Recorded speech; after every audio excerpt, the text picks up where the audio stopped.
আপনার পোষা প্রাণী কি আগের মতো খেলাধুলা করছে না? হঠাৎ করে দুর্বল হয়ে যাচ্ছে বা খাওয়া কমে গেছে? এটা হতে পারে এক নীরব বিপদের লক্ষণ, কৃমি বা ওয়ার্ম ইনফেকশন। এই কৃমিগুলো চোখে দেখা যায় না, কিন্তু তারা ধীরে ধীরে আপনার পোষা প্রাণীর শরীর থেকে পুষ্টি শোষণ করে নেয় এবং তাকে দুর্বল করে ফেলে।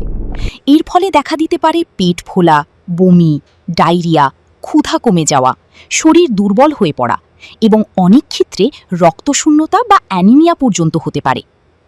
সবচেয়ে চিন্তার বিষয় হলো, সময় মতো চিকিৎসা না করলে এটি মারাত্মক স্বাস্থ্য সমস্যার কারণ হতে পারে এবং কিছু কিছু পরজীবী মানুষের শরীরেও সংক্রমণ ছড়াতে পারে।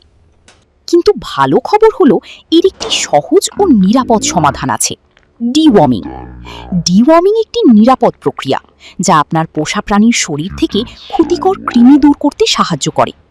এটি সবসময় ভেটেরিনারি ডাক্তারের পরামর্শ অনুযায়ী নিয়ম মাফিক করা উচিত।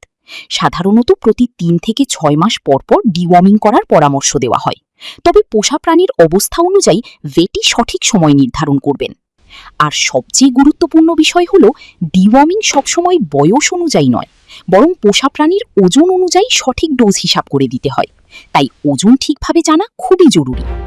নিয়মিত ডিওয়ার্মিং করলে আপনার পোষা প্রাণী থাকে সুস্থ, শক্তিশালী এবং প্রাণবন্ত। আপনার ভালোবাসার পোষা প্রাণীর সুস্থতা নিশ্চিত করতে আজই ভেটের পরামর্শ নিন এবং ডিওয়ার্মিং করান, কারণ একটি সুস্থ পোষা প্রাণী মানেই একটি সুখী পরিবার।